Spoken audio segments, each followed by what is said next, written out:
Covid, Italia oggi e domani in fascia gialla rafforzata, nel weekend in zona arancione. L'Italia oggi e domani torna nella fascia gialla, ma a differenza di quanto accadeva prima di Natale sarà un giallo rafforzato. Riaprono bar e ristoranti, ma restano il divieto di spostarsi tra le regioni, tranne che per comprovate esigenze di salute o lavorative. Il coprifuoco dalle 22 alle 5 e naturalmente l'obbligo di indossare la mascherina all'aperto e al chiuso. Vietati gli assembramenti e le feste. Sabato 9 e domenica 10 gennaio verranno applicate le regole della zona arancione. Per quanto riguarda la scuola, la ripartenza avviene in ordine sparso. Da oggi in Italia si torna in aula nelle scuole elementari e nelle medie, oltre a quelle dell'infanzia, con eccezione di Calabria, Campania e Puglia. Le scuole superiori di secondo grado rivedranno in aula i ragazzi da lunedì 11 gennaio con presenze al 50%, ma non sarà così per tutto il paese. Nell'ultima ordinanza, a firma del presidente facente funzioni della regione Calabria Nino Spirlì, infatti è prevista la sospensione in presenza di tutte le attività scolastiche di ogni ordine e grado, servizi educativi dell'infanzia esclusi. Dal 7 al 15 gennaio 2021 e solo per le scuole secondarie di secondo grado e per quelle di formazione professionale didattica a distanza estesa fino al prossimo 31 gennaio. Per Teleionio, Anna Maria Colabraro. Covid, 2 nuovi casi nel comune di Platania. 2 nuovi casi Covid nel comune di Platania, a darne notizia il sindaco Michele Rizzo. Il Dipartimento di Prevenzione dell'ASP ha comunicato oggi 2 nuovi casi di positività. Il primo riguarda una persona già in isolamento domiciliare perché contatto stretto di soggetto positivo. Il secondo riguarda una persona che si trovava già in isolamento fiduciario perché risultato positivo al test rapido antigenico eseguito da questo comune. Lo screening mirato prosegue che sta eseguendo il comune si sta rilevando efficace, poiché si riesce a tracciare immediatamente i positivi ed isolarli, anticipando spesso lo stesso Dipartimento di Prevenzione, che purtroppo è sempre più in affanno. Gli attualmente positivi, si legge nella comunicazione del sindaco, sono 5, di cui uno ricoverato. Si raccomanda, precisa il sindaco, alla cittadinanza di osservare scrupolosamente le ormai note misure di contenimento della diffusione del contagio. Per Teleionio, Maria Caterina Sanso. Vaccini, Spirlì, Longo è un difensore accanito di medici e sanitari, è stato frainteso. Prendo atto con dispiacere della polemica avviata dai presidenti degli ordini dei medici della Calabria contro il commissario ad acta della sanità regionale Guido Longo in merito ad una sua recente dichiarazione sulla campagna di vaccinazione. Per quel che mi riguarda sono al suo fianco, incontro il commissario ogni giorno e posso dire che fin dal suo insediamento ha messo in atto un'accanita difesa dei medici e di tutto il personale sanitario calabrese. Questo piccolo incidente è una delle tante prove di come, durante un'intervista, si possa fraintendere un buon proposito e trasformarlo in un'accusa inesistente. Avrò modo di incontrare il commissario e di chiarire quello che appare come uno spiacevole incidente tra persone per bene, che hanno a cuore la tutela della salute della gente di Calabria, e quanto afferma il presidente facente funzioni della regione Calabria, Nino Spirlì. Gratteri, mafie potrebbero gestire mercato dei falsi vaccini anti-Covid. In queste ultime settimane abbiamo partecipato a distanza insieme al professore Antonio Nicaso a decine di dibattiti con associazioni per evidenziare che le organizzazioni mafiose sono pronte non solo a mettere le mani a livello internazionale sul Recovery Fund, ma potrebbero anche gestire il redditizio mercato dei falsi medicinali o falsi vaccini anti-Covid. Lo ha detto all'Agi il procuratore della Repubblica di Catanzaro Nicola Gratteri, rispondendo alle domande sul quarto report dell'organismo permanente di monitoraggio ed analisi sul rischio di infiltrazione nell'economia da parte della criminalità organizzata di tipo mafioso presentato oggi. Con il Recovery Fund, ha ribadito il procuratore capo di Catanzaro, sono in arrivo tante risorse e la storia ci insegna che le mafie sono dove c'è da gestire denaro e potere. Quindi bisogna prestare attenzione, allora anziché andare dopo a singhiozzo a fare indagini, è meglio fare i controlli prima e noi ci dedichiamo a cose più importanti. Secondo il procuratore occorre mettere in campo un'azione di prevenzione considerato anche che le mafie arrivano sempre prima, perché sono quelli che stanno sul territorio che il capo mafia considera casa sua. Dal punto di vista sociale, Gratteri ha spiegato: durante il primo vero lockdown, quando la gente era davvero barricata in casa, mentre si discuteva il modo di come aiutare le famiglie, avevo proposto di inviare gli elenchi delle persone a cui venivano assegnati i fondi di sostegno alle prefetture per avviare una verifica preventiva sui destinatari. Molti sindaci mi hanno assalito dicendo che volevo militarizzare la Calabria e inserirmi nella gestione politico-amministrativa. Io invece pensavo che se fossi stato sindaco avrei tirato un sospiro di sollievo se avessi avuto una collaborazione simile. Al fine comunque non se n'è fatto nulla. Mandare soldi a pioggia, ha sottolineato Nicola Gratteri, non serve e soprattutto bisogna agire in maniera preventiva e andare dopo a controllare chi aveva diritto e chi no. Una volta dati i soldi, figuriamoci se poi il malavitoso si porrà il problema di restituire i soldi allo Stato. Chiaravalle, un pianista ed un regista, ribalta internazionale per 2 giovani talenti, riconoscimenti a Giuseppe Marco Daniele e a Gianluca Sia. Il 2021 regala a 2 giovani talenti importanti riconoscimenti. Il giovanissimo Giuseppe Marco Daniele è tra i finalisti vincitori del concorso Neapolitan Master Competition. Ha superato la prova eliminatoria con la sonata opera 81 numero 26 Les Adieux di Ludwig van Beethoven, fino ad arrivare in finale, entrando così tra i top 25 su 120 partecipanti provenienti da tutto il mondo e unico italiano a superare la finale aggiudicandosi il 5° posto. Giuseppe Marco Daniele è considerato dalla critica internazionale giovane promessa del pianoforte ad appena 19 anni. Ha iniziato lo studio del pianoforte alla scuola media ad indirizzo musicale Corrado Alvaro con il maestro Fabio Falsetta e nell'anno accademico 2015-2016 entra nella classe di pianoforte del maestro Giacomo Pellegrino al Conservatorio di Musica San Giacomo Antonio di Cosenza, dove attualmente frequenta il 2° anno del triennio accademico. Poi il susseguirsi di una serie quanto intensa attività concertistica che lo porterà presto ad esibirsi nelle principali città italiane e in Spagna. Altro talentuoso è il regista Gianluca Sia, che dopo il successo ottenuto quale regista del film Io resto qua al Vesuvius International Film Festival è nella classifica finale al New York Flash Film Festival. Gianluca Sia nella prima metà del 2016 scrive la sceneggiatura di quello che pian piano è diventato un piccolo cult. Il film Io resto qua è il racconto della storia di una ragazza che scopre di avere un cancro usato come pretesto per interrogarsi sul senso della vita. La pellicola di Gianluca Sia è un'opera che si concentra sull'unicità dell'umanità.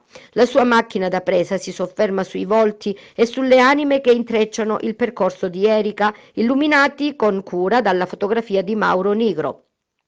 Il film a dicembre è stato selezionato in ben 3 festival cinematografici, è stato in concorso e distribuito per una settimana su piattaforma creata apposta per il 74° Festival del Cinema Internazionale di Salerno, secondo festival più antico d'Italia, dove ha riscontrato un incredibile successo. Pochi giorni dopo Gianluca Sia vince il premio come Best Director, miglior regista al Vesuvius International Film Festival. E l'amministrazione comunale di Chiaravalle esprime l'orgoglio dell'intera comunità chiaravallese e si dice fiera di 2 giovani professionisti che portano il nome della città fuori dai confini nazionali. In un momento particolare come quello che stiamo vivendo, sottolinea il consigliere alla cultura Pina Rizzo, in cui tutto sembra fermarsi, il talento e il valore di Gianluca e di Giuseppe ci fanno forza e arricchiscono un tessuto culturale che deve puntare sempre di più alla crescita e allo sviluppo sociale. Per Teleionio, Anna Maria Colabraro. Chiaravalle si delineano le prime mosse in chiave elettorale. Fratelli d'Italia al fianco di Donato punta a 2 consiglieri. La componente di Fratelli d'Italia siederà accanto a Ripensiamo Chiaravalle, la forza di maggioranza che nel 2016 elesse il sindaco Domenico Donato e si appresta a comporre la nuova squadra per l'appuntamento elettorale di primavera.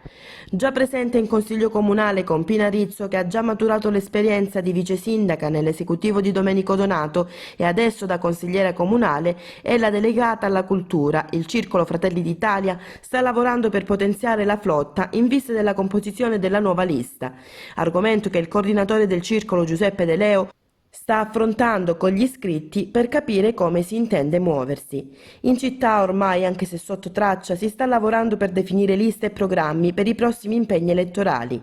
Per misurarsi come forza e peso politico ci saranno le elezioni regionali, appuntamento che con ogni probabilità andrà ad anticipare quello che è il clou degli impegni, con l'elezione del sindaco e della nuova maggioranza per la legislatura 2021-2026. Al nome di Domenico Donato, l'attuale sindaco in carica, pronto alla ricandidatura, seguiranno presto gli altri antagonisti, che metteranno in campo candidati e programmi per contrastare la marcia dell'esecutivo in carica.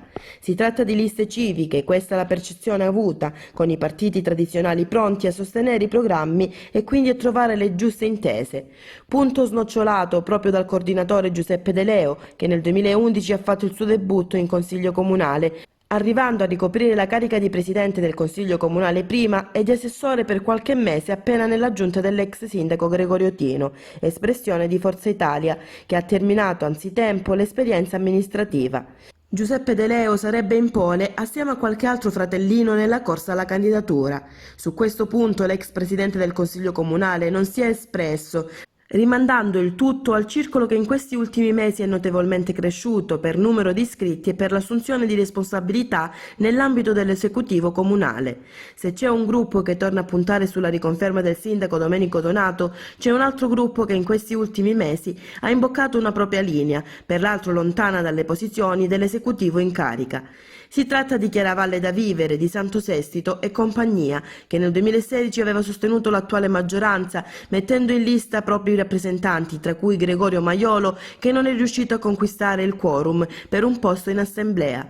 In atto c'è un vero e proprio strappo tra Ripensiamo Chiaravalle e Chiaravalle da Vivere e difficilmente, salvo colpi dell'ultimo giorno, potrà essere ricucito. Santo Sestito, già sindaco nel 1993 e poi consigliere provinciale e comunale, in questo frangente non intende demordere, dichiarandosi pronto a sedersi al tavolo delle trattative con altre componenti, se non addirittura a mettere in campo Chiaravalle da Vivere, a correre da sola con un proprio candidato alla carica di sindaco alle elezioni di primavera.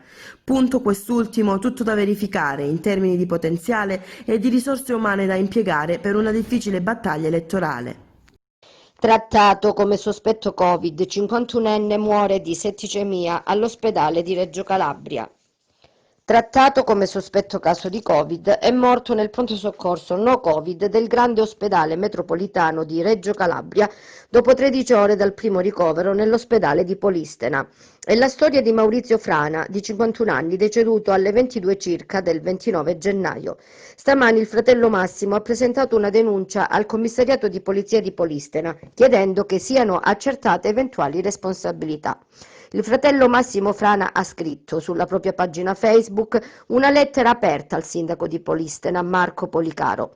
Nella lettera Massimo ricorda inoltre che il fratello aveva subito, sempre nell'ospedale di Polistena, un intervento ad una gamba nel mese di luglio e in quel caso gli era stato eseguito il tampone con esito negativo. Poiché l'intervento sembra non fosse andato nel migliore dei modi, Maurizio aveva subito un nuovo intervento a settembre e un nuovo tampone con esito sempre negativo. Si recava a seguito dell'intervento pressoché quotidianamente nell'ospedale di Polistena per essere medicato. Nonostante ciò Maurizio si lamentava con mia sorella di fortissimi dolori alla gamba, con emissione di pus e sangue da dove era stata praticata l'incisione.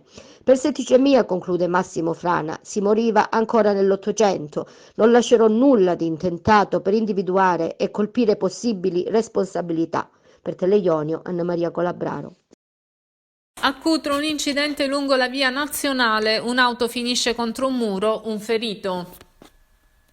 Un'Alfa 147 è finita fuori strada in via nazionale a Cutro nel primo pomeriggio di ieri. Il veicolo sul quale viaggiavano 2 persone è finito contro un muretto a bordo strada. Immediato l'allarme, sul posto si sono portati i soccorsi, i sanitari del 118, vigili del fuoco di Crotone e i carabinieri per effettuare i rilievi, ricostruire la dinamica e gestire il traffico. Dopo il forte schianto il conducente riusciva da solo ad uscire dall'abitacolo, mentre per il passeggero si è reso necessario l'intervento dei vigili del fuoco che lo hanno estratto dalle lamiere dell'auto dopo aver divelto con l'utilizzo di una cesoia la portiera dell'auto. Con l'aiuto di un estintore i vigili del fuoco hanno inoltre spento un principio di incendio che ha interessato l'auto.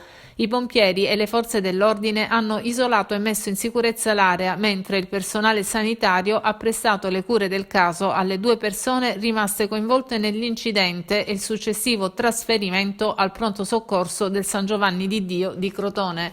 Per Teleionio, Lorena Pallotta. Lamezia, scontro tra ambulanza e furgone in via Murat, 3 feriti. Scontro tra un'ambulanza di una ditta privata e un fiorino nel primo pomeriggio del 6 gennaio in via Gioacchino Murat a Lamezia. Il conducente della vettura furgonata è rimasto incastrato tra le lamiere ed è stato estratto dall'abitacolo dai vigili del fuoco del distaccamento di Lamezia giunti sul posto ed affidato alle cure del personale sanitario del SUEM 118. Rimasti feriti non in modo grave anche i 2 passeggeri a bordo dell'ambulanza, che al momento del sinistro non trasportava pazienti. I 3 sono stati trasportati all'ospedale per le cure del caso. L'intervento dei vigili del fuoco è valso inoltre alla messa in sicurezza della strada e delle vetture. Sul posto anche la polizia e polizia locale per gli adempimenti di competenza. Al momento sono ancora in corso accertamenti per chiarire la dinamica del sinistro tra i 2 mezzi. Per Teleionio, Maria Caterina Sanso. Minaccia e picchia la moglie, 53enne di Corigliano Rossano allontanato da casa. Minacciava e picchiava la moglie da mesi e la sera della vigilia di Natale, con un banale pretesto, l'ha aggredita verbalmente per poi picchiarla ripetutamente, tanto da far intervenire i vicini di casa. Un uomo di 53 anni di Corigliano Rossano è stato allontanato dalla casa familiare in seguito ad un provvedimento emesso dal GIP del Tribunale di Castrovillari su richiesta della Procura. All'uomo è stato notificato dai carabinieri della compagnia di Corigliano un divieto di avvicinamento alla moglie per maltrattamenti in famiglia, lesioni personali aggravate e violenza privata.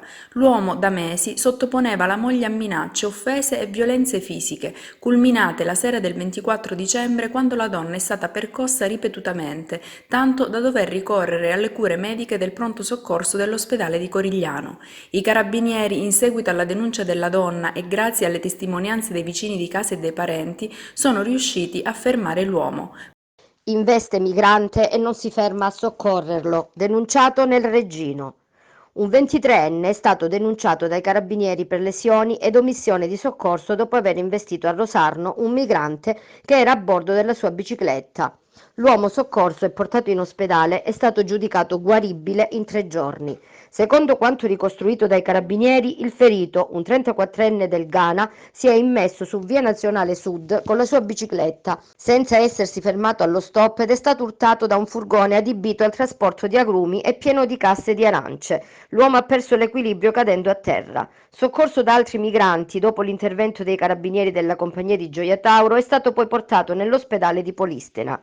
L'intervento dei carabinieri, supportati dalle altre forze di polizia, è servito anche a rassicurare la comunità extracomunitaria radunatasi per sincerarsi delle condizioni del ferito. Esaminati i filmati di videosorveglianza di alcuni impianti privati presenti in zona, gli investigatori dell'Arma hanno acquisito elementi utili a ricostruire le dinamiche dei fatti.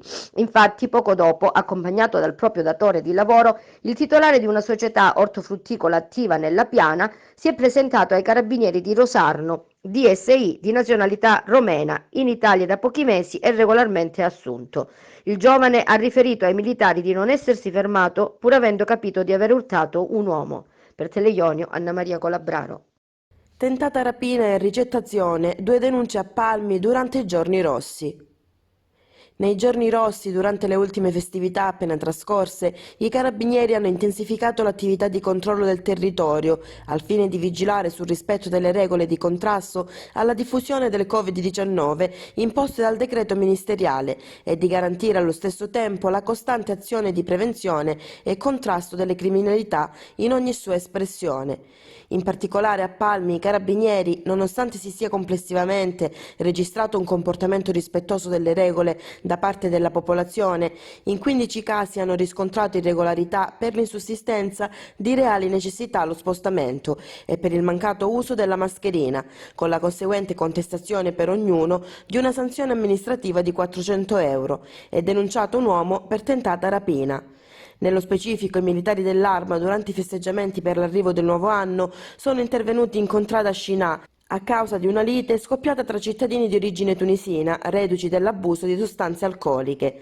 Al culmine del litigio, uno di loro è poi fuggito in strada, dove è stato subito notato e fermato da una delle pattuglie dell'Arma in servizio, a cui l'uomo ha riferito di essere stato vittima di un tentativo di rapina da parte di un altro cittadino tunisino, che lo aveva minacciato con un coltello. Gli operanti si sono così subito messi sulle tracce di quest'ultimo, che hanno poco dopo fermato a bordo di una vettura, insieme ad altri connazionali, che da una successiva ricostruzione della vicenda si sono dimostrati estranei all'aggressione.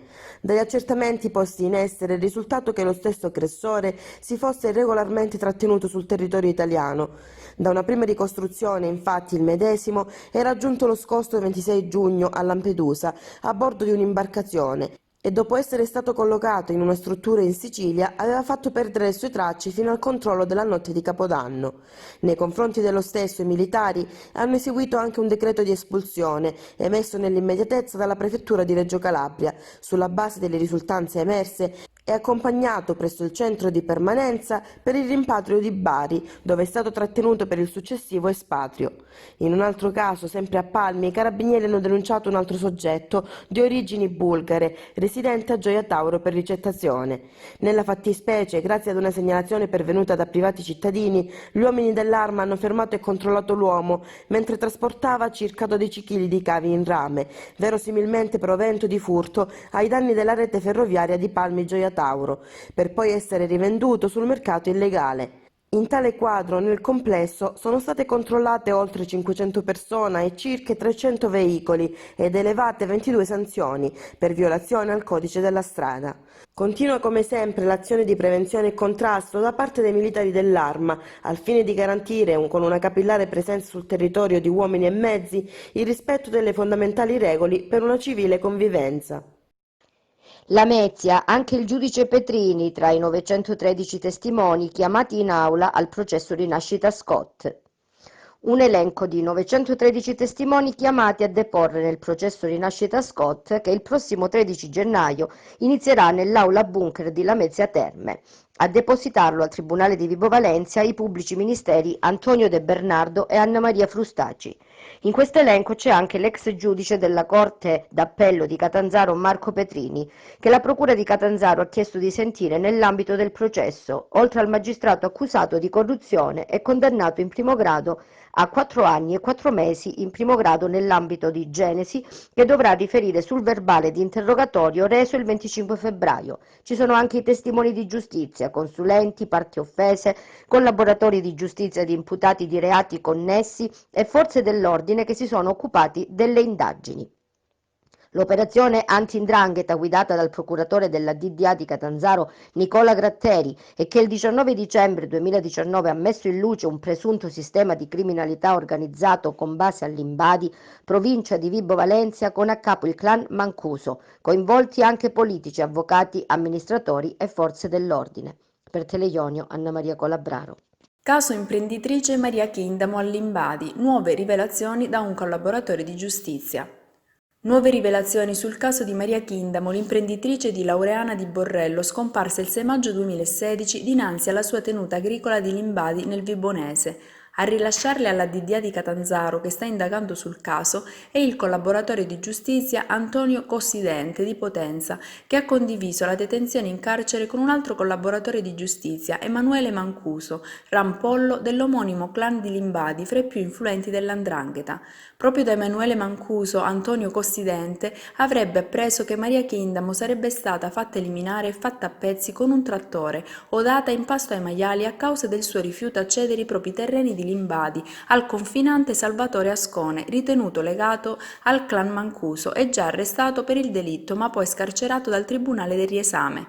Secondo Cossidente, la scelta della data del 6 maggio 2016 per far sparire Maria Chindamo, un anno prima, nello stesso giorno, si è tolto la vita l'ex marito della donna, sarebbe un depistaggio per far ricadere i sospetti del delitto sulla famiglia dell'ex marito. Le dichiarazioni di Cossidente sono al vaglio della DDA guidata dal procuratore Nicola Gratteri. Per Teleionio, Maria Caterina Sanso.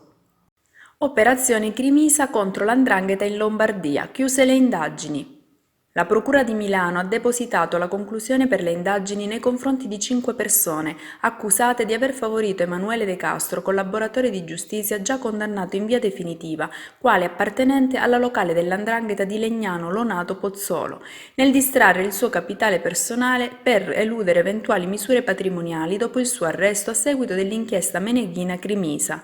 Tra i 6 indagati, nel fascicolo dei PM Alessandra Cerretti e Cecilia Passena, ci sono lo stesso De Castro, già ascoltato in merito dagli inquirenti, il suo ex avvocato Francesca Cramis e anche ex legale di Giampaolo Laudani, consulente del lavoro accusato dei medesimi illeciti, ai quali fu lo stesso PM della DDA di Milano, in aula durante lo straccio del processo Crimisa Bustarsizio a settembre, a comunicare di essere sottoposti ad indagine.